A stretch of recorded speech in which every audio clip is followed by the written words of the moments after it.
Remember college? Ramen noodles for breakfast, keg stands at the frat house, and that one time you wore a toga to class?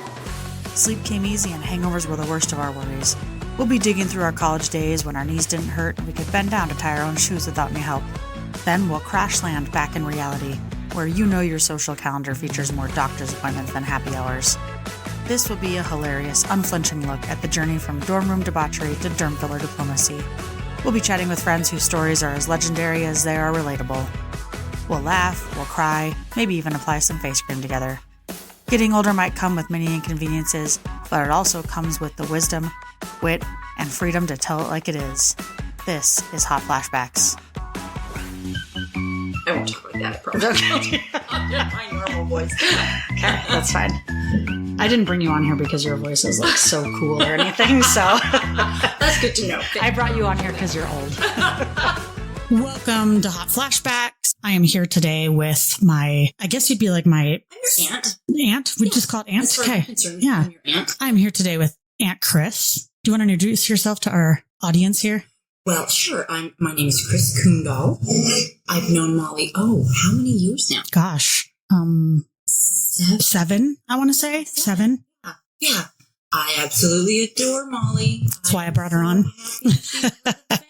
I'm telling you what. But do you want me to tell about what I do? Or? Sure. Yeah. Tell us what you do and how old you are.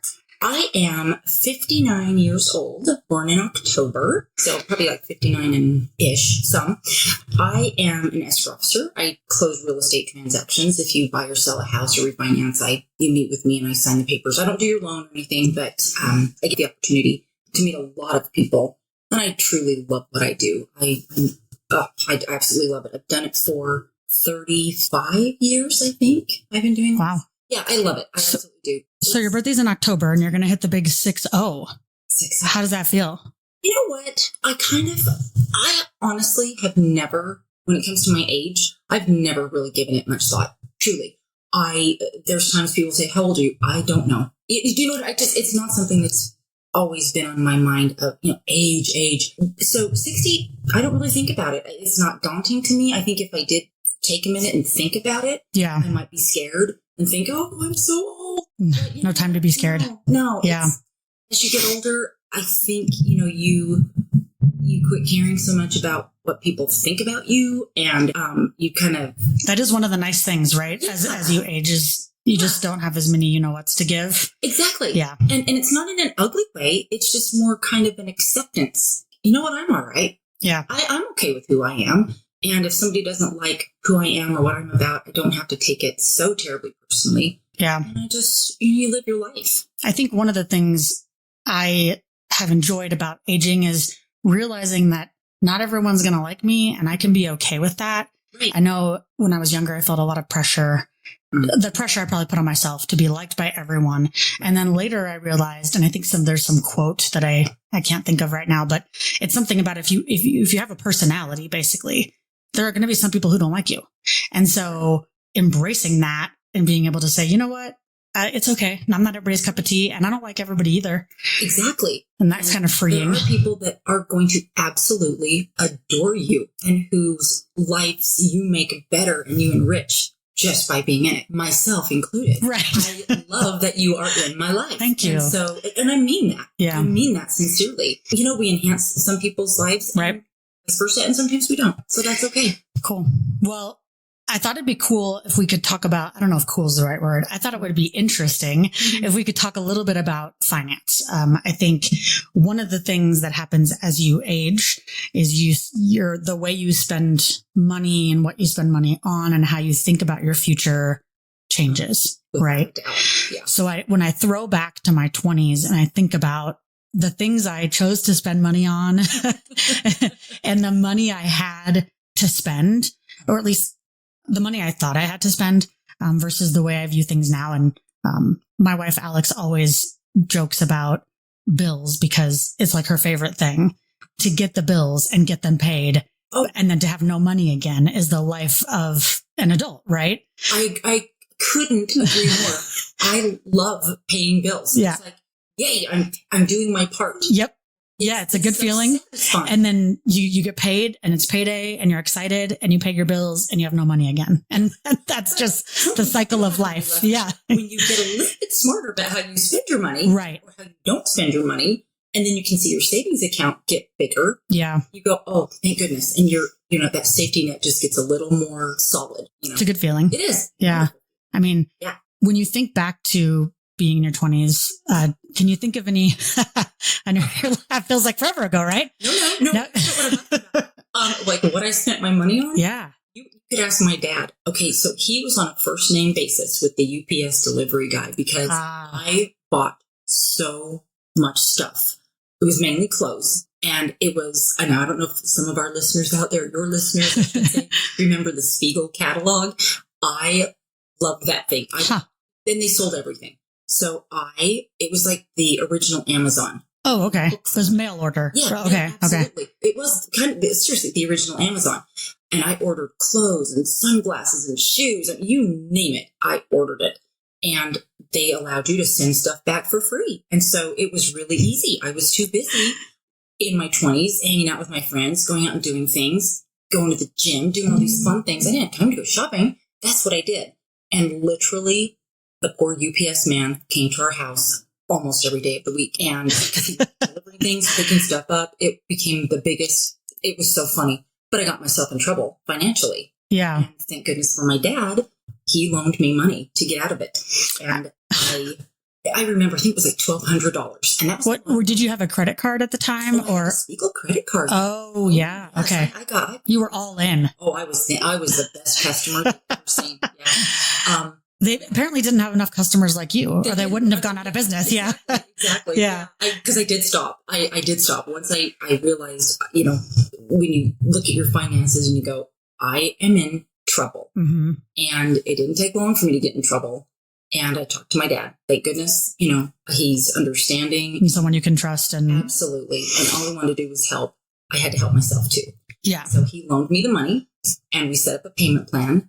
And I remember it took me a while to pay it back, but I paid it back every penny. And it was the greatest feeling to go, all right, I felt bad about it. I was embarrassed for a while, but my dad didn't make me feel embarrassed. Like, okay, let's get this taken care of. Yeah. And you learned something from it. So I still, that was many, many moons ago. And I still have that feeling of, I'm in trouble. And then when I wasn't, and then when I was done. Not to say that was the only time I got myself into a little bit of finance. Right. Yeah, I think we've all been there, right? I can think of a number of times specifically. So I teach a first year experience course. And one of the things I talk to my students about is financial wellness. Oh. And it's something that I really wish someone had told me about, especially in college.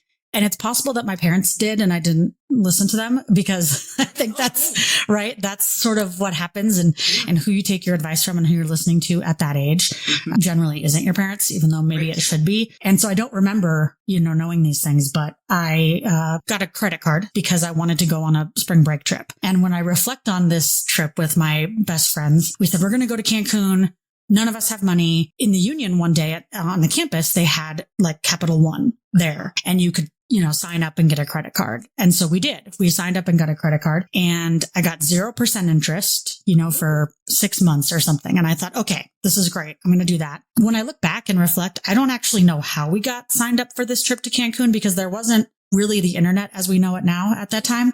I have no idea where we found this trip to Cancun, but it's all inclusive trip to Cancun. And we were going to go to all these clubs. And I think it was about $2,000. Oh my gosh. Yeah. Which, now in retrospect doesn't seem like that bad. Yeah, but then, right, we're in the early 2000s. It felt like a lot of money. So I put the trip on my credit card, go to Cancun. We have a wonderful time and we come back. I begin paying my bill and I'm making these minimum payments. Now, credit cards now share with you, hey, if you make the minimum payment, here's how long it's going to take for you to pay this back. Then they didn't have that. They had no obligation to share that with you. And I had no idea. I was just going to keep making that minimum payment. 1 month, something happened and I didn't pay. And again, this was back in the day when you had to mail your bills in. So it was a little easier to miss something or forget or get caught up and not make a payment on time. Now you can auto pay, which is a blessing. And so I missed a payment. I got my next bill and I had a penalty, like a late fee. And then I looked and I saw they were charging me interest and the interest was like 19%. And I was like, why? How? I thought I signed up for 0%. It's only been 2 months. Why is it? I tell my students, the terms of conditions that no one reads on the credit card, all that small fine print often says that if you don't hold up your end of the deal, and make up payments, then we don't hold up our end of the deal and give you the 0%. And I didn't know that. And long story short, I think that $2,000 trip to Cancun ended up costing me upwards of $6,000 by the time I paid it off. Yeah. There's a statement that said, people who understand interest don't pay it. Yeah. Don't understand interest, pay it. I get that. And my dad told me that. Yeah. I don't know if he came up with it or if he heard it from someone else, but a truer statement does not exist. Yeah, I did. And when I was younger, I signed up for, I think I was 8th or 9th grade. And I don't know if you remember this, but they had Columbia Records. Do you remember the mail service? I did the one with the books. Okay, of course you did. Books. Yeah. Yeah, that checks out. I got me and books. So I said, you can get 12 CDs for a penny. That was the deal, right? And you would get these things in the mail. You could get 12 albums for a penny. Oh, it was getting gifts in the mail. Yeah. And I thought, I'm going to sign up for that. It was like in 8th grade. The deal was that you could just sign up and then they were going to send you a bill. I got my 12 CDs for a penny. And then every month they send you a CD, like one that they've chosen if you don't go in and choose something on the mail or a catalog. And so you just get this random CD. And I started by sending them back. I don't know if my parents knew, and I was really worried they were going to find out. So I started by sending them back. Eventually they wouldn't take them back anymore. And so I had this beanbag chair in my room, this big pink beanbag chair. And every time one of those would come, I would open the beanbag chair and put it in there and as if everything was going to go away. Right. So I had this massive beanbag chair full of CDs that I had never opened and bills from Columbia. And so one day I got a final notice from them that was like, the way I read it as an 8th grader was like, I'm going to go to jail. I'm going to go to jail. Yeah. So I came clean to my parents, and actually I had to fulfill my obligations to Columbia, which was to pay, I think it was like $76 for the CDs they had sent me. Then I had to buy one a month for a couple months or something. And I remember thinking that I'll never sign up for something again without reading the fine print. I wish I could say that I stuck to my guns. I obviously didn't, since I went and got a credit card to pay for Cancun. Emotion comes into that. And just that idea of, this could be so great. And I've got a handle on it. I'm okay. Yeah. I can do this. And then you realize, but they're all learning experiences. And I think, when you're younger, talking about finances with your parents can be really nerve-wracking. I remember thinking very much that I had moved out, I was in college, or I was out of college, and I needed to figure it out on my own. I was embarrassed. I had made mistakes. I was in some credit card trouble, and I did get myself out of it. But I think if I had reached out to my parents sooner, I probably could have gotten a little more help and advice, even if not financial help, even if it was just, hey, here's what you need to do. I was very scared. Oh, of course. And I think that's when a lot of mistakes are made, is from fear, because if you don't know what to do, you do nothing. Yeah. So when I was in my mid-20s, I had a pile of mail, and the pile of mail was because I was in denial about reading my bills, about opening my statements, and that if I just didn't open the mail and let it pile up, then they didn't exist. Exactly. Right. Sure. And it's something that as I've gotten older, I've gotten much better about. I still don't like the mail. I still hate to open the mail. It's not my favorite thing.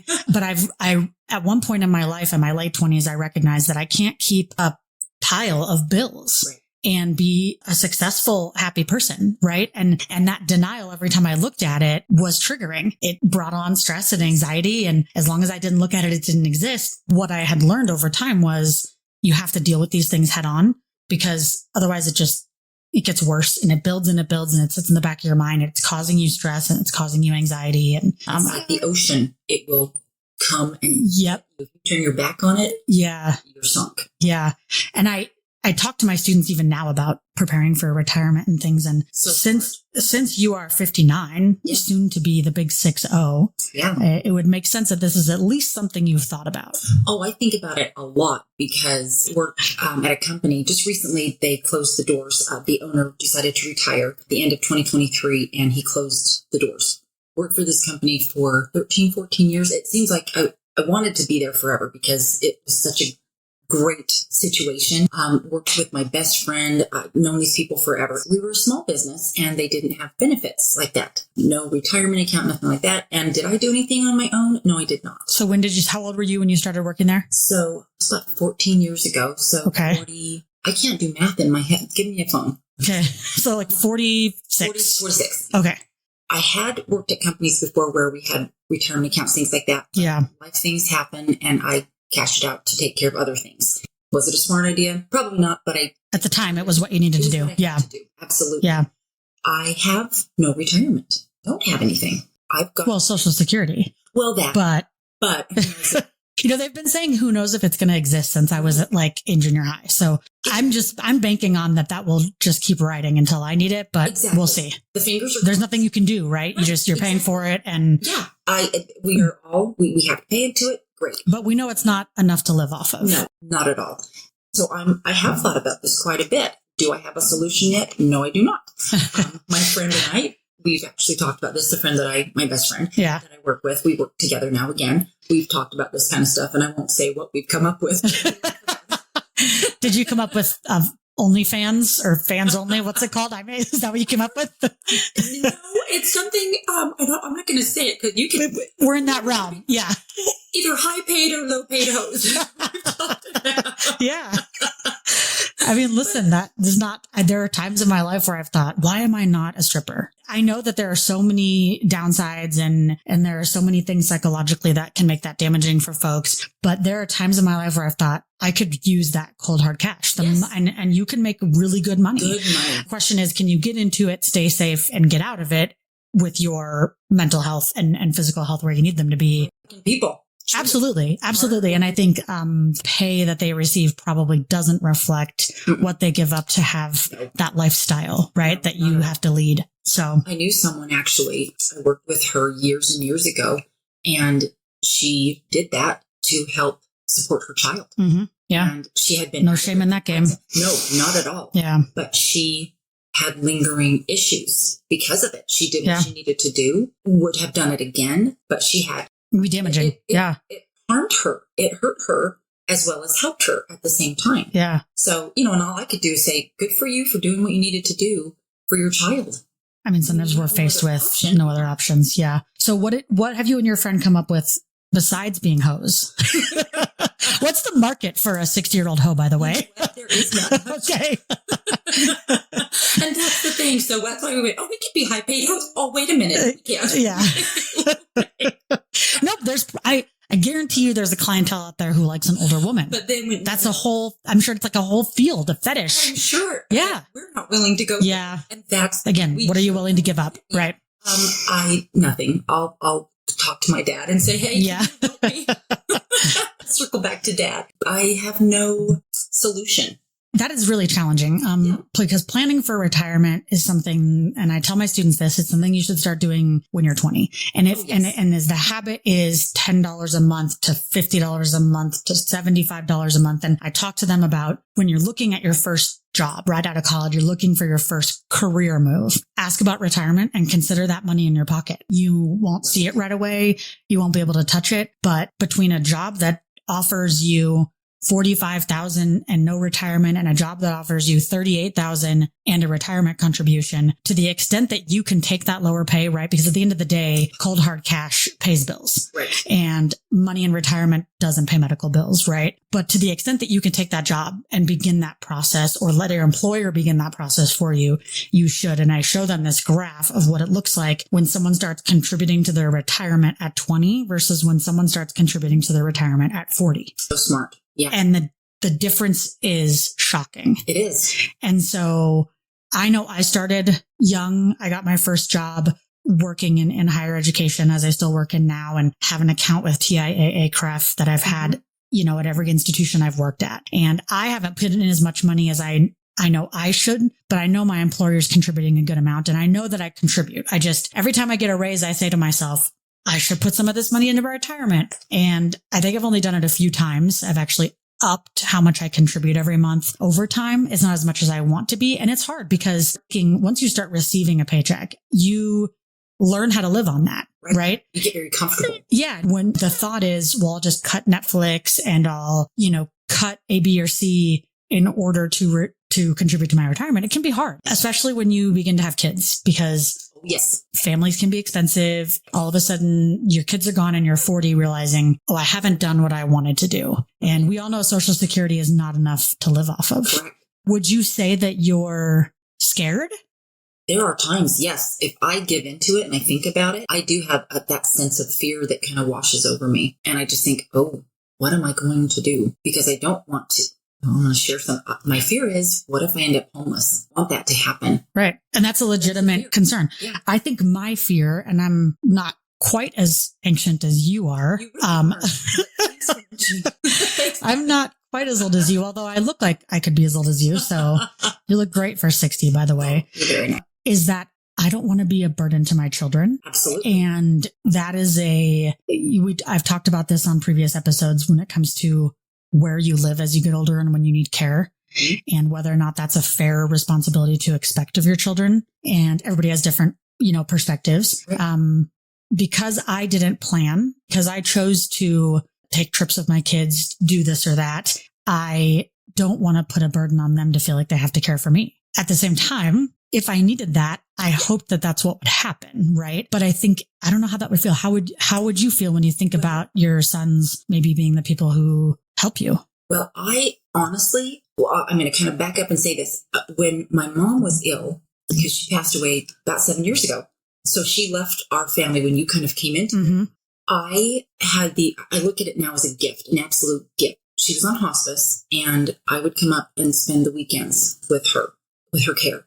And so I would spend Friday, Saturday, Sunday, and then sometimes Monday when I could work it out. At the time, I didn't realize how much of a gift it was until she was gone. And I was so appreciative of that. And I was so grateful for the time I had with her. So now my dad is having some issues, and I'm doing the same thing, coming up on the weekends. It's been about 9 months that I've been doing this. Yeah. And for me, I love spending time with him. Again, so you don't feel burdened? Not in the least. Yeah. Not in the least. And so I come at it from that perspective, and my boys have seen me do that. Yeah. My mom and my dad. My husband helps care for his dad a little bit. Right. Independent. Yeah. He still lives on his own, and he's great. He's fine. But he needs some help with things. So our boys have seen us do this. And so I would hope that it would be something. Like a little lead by example situation. Yeah. Exactly. And they're good people. Yeah. They're truly, truly good people. And I've seen them help me in certain situations where I needed some help.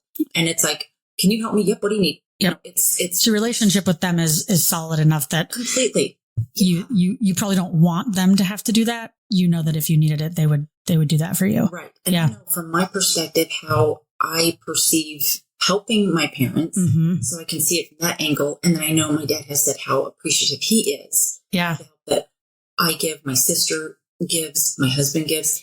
I know how much he appreciates it. So I can see both sides of it. I would just hope that if that day ever did come, that it wouldn't burden them, but I would definitely take the help and be appreciative of that. Are you working with now? How old are your sons? 28 and 24. Okay. It wasn't supposed to be like a quiz. I know. It's embarrassing. You weren't supposed to stutter. Yeah, it's okay. Guys, if you're listening, so sorry. At your age, I mean, it's expected. You can't expect me to remember everything. So I'm sorry, 28 and 24. 24. Okay. And have you talked with them about their plans financially and going through maybe some of the things you went through and where you're at and where you hope they can be? In fact, I've shared with them, my experiences, and both of them great jobs where they have benefits, full benefits. Thank goodness. They've got retirement accounts that they've started, and they're doing very, very well. And we've always stressed the importance of, hey, if you do what you like, do what you love, your job should be enjoyable. It's still a job. Let's be honest. You get a paycheck, but you should also have benefits, and make sure you pay attention to those benefits. And here's finances. Yeah. Our older son, I don't know where he gets it from, but he is so good with his money and spending, and he doesn't spend frivolously. And it's amazing to me. Our younger son, everybody's cut from a little bit different cloth. And he has expenses that our older son doesn't have. And so, but he's still very smart with his money. He just has different expenses, but he is doing well. I think back to some of the poor financial decisions that I've made, wonder where my life would be if I, had made different decisions. The philosophies I sort of have. Philosophy sounds fancy. It's not fancy. It's just, I don't want to spend my life when my body is good, when my mental health is good, when I can go out and do things and see the world and experience things. I don't want to not do those things because I'm saving for retirement. And I have some friends who very much live by this philosophy of living in really a minimalist place because they're so concerned with being able to financially take care of themselves in their older years. And I'm just not that person. You know, I just have bad luck and I feel like I'll probably, die at 62. Don't say that. Well, I don't want to spend my whole life saving money for something that I may never even see. Exactly. Right. I'm trying to strike a balance of, can we enjoy our lives now and do some things, but can we also prepare for the future? And at some point, I hope that those things can be balanced because I'm afraid, what if I save my trip to South Africa that I really want to take until I'm 70? But then when I'm 70, I'm not physically able to do that. I don't want that. Yeah. I imagine that as I get older, I'll be doing less exciting things, right? I'm not going to be climbing rocks or rappelling from anything. And so if I can do that now, then I'm going to do that now and know that I want to live comfortably when I get older, but I'm not banking on doing all my fun things when I get older. Well, exactly. Because fun looks different at different ages. Right. Yeah, exactly. No, that is so true. That makes me think about how we view the things we did in our 20s as fun that probably now, right? you couldn't imagine doing. Oh, heavens, no. Yeah. Yeah. And the things that you did when you were 20 or 25 that were really fun and enjoyable at the time. But really, at the end of the day, stupid. Yeah, that actually is you're really good at this. Is it first time on a podcast? Yes, it is. Wow. You just gave me a segue as if you've done this before. So yeah, we play this little game, called Then and Now Throwdown, where we sort of compare things from then to things of now and what would you take? What would you do? So the question for you is landline phones and answering machines or cell phones and texting? Oh, cell phones and texting. Really? Oh, yeah. Okay. All day long. I'm in the other camp. Really? Yeah, I think the freedom of a landline, while I enjoy the things I get from my cell phone, I really like the idea that when I'm not available, I'm just not available. And nobody's upset about it. Nobody's expecting a response. You came to my door. I'm not home. You called me. I'm not there. It's okay. And nobody's panicking. You're not worried. You're not stressed. I didn't call you back. I'm just probably doing something. Yes. And I feel a sense of freedom relative to that. And I guess it's a different sense of freedom with the cell phone. And I was reading this article about this generation of kids, right? This teenage generation. And it was talking about how because of the cell phone, young kids expect immediate responses. Okay. They exhibit very little signs of patience. They have no tolerance for waiting. As a matter of fact, just the other day, Jackson says to me, I get up at 7 a.m. on a Saturday because he wants to be skiing by 8 a.m. on Saturday morning. And by 10 a.m., he texts me that he doesn't like the snow today. And I know he doesn't like the snow today. And he's wondering if I can come get him. And I'm thinking, if he didn't have a cell phone, he'd be sitting there till 2:00 when I showed up and he would be fine. He would ski. He would sit and back in that day, read a book, talk to someone. It would just be what's expected. He'd make it work until 2 because that's when I said I was going to get him. Now that he has the phone, he thinks he can just call and I'll be there. And then if he has to wait till 2, he's going to be upset because there's this expectation that we don't wait anymore. You don't wait, right? When you get out of the movie theater, your ride is there. Whereas when I grew up, it was, we're guessing the movie ends at 9:30. So that's when I'll pick you up. And if the movie gets out at 8:55, then we knew we just had to do something. Yeah. And I kind of miss that flexibility. Yeah. Well, and I guess we could still just say set that expectation. But I was going to say what I like about the whole cell phone thing, and that is great. 59-year-olds don't have a lot of patience either. We can learn tonight. My thing with the cell phone, it is convenient, and then there's the safety thing. I always feel a little more safe and secure when I have a cell phone in case of an emergency. I love that piece of it. But I understand 100% where you're coming from with the whole, hey, I don't want to be bothered. Your cell phone speaks to you all the time. Yes. All the time. If you don't charge it, well, then you can control your cell phone a little bit and let it not have a charge. But whenever the little screen flashes, what is that? And, it's the most important thing in the world. As you get a little dopamine hit. Yeah.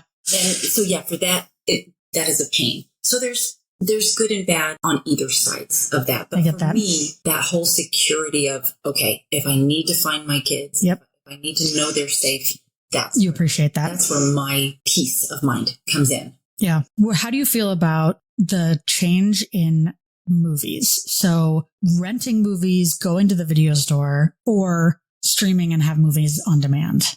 I'm all about convenience. But I remember. Own it. It's all right. Yeah. I can glean the happiness out of both because I remember taking the boys to Blockbuster. But it felt like an event. And it was exciting and ooh.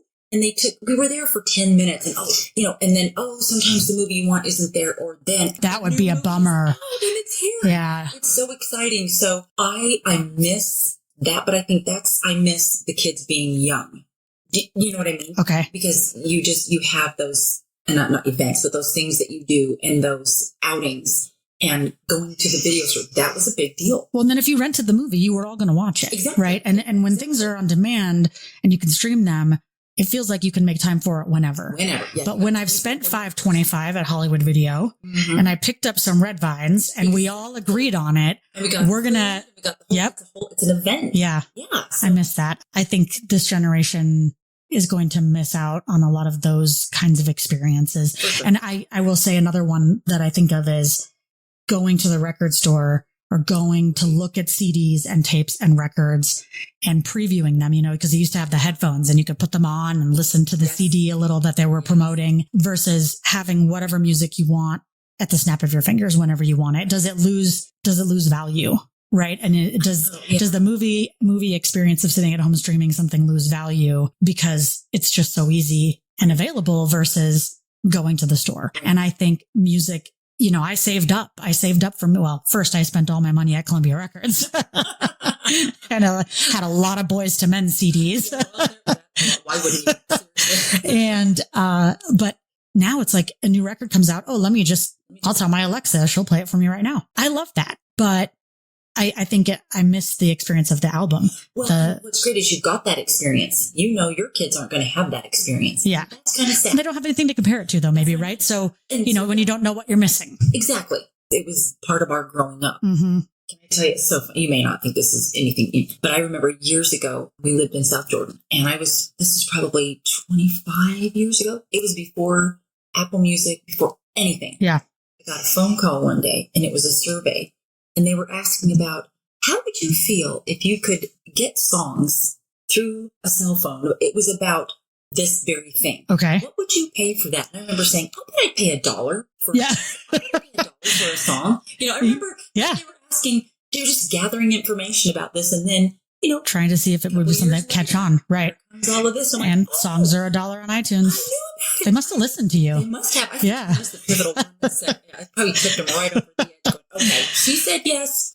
Well, our time has been wonderful. I really appreciate your thoughts and being able to come on the show and share.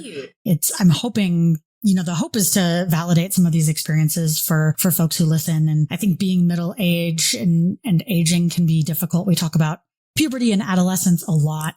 And then you hit your mid 30s and you go through this whole long 30, 40-year journey of aging. And I think it's challenging. And so I appreciate you coming and being vulnerable and willing to share with everyone on what it's like financially to think about your later years. So real things. Yeah. Thank you. Yeah. It's been fun. Thanks for coming. And thank you for listening. This is Hot Flashbacks. Thanks for listening to Hot Flashbacks. If you enjoyed it, be sure to follow us on social media and like this episode. Want more content? Smash that follow button wherever you get your podcasts and never miss an episode. Thanks for sharing your ears, friends. I'll catch you on the flip side.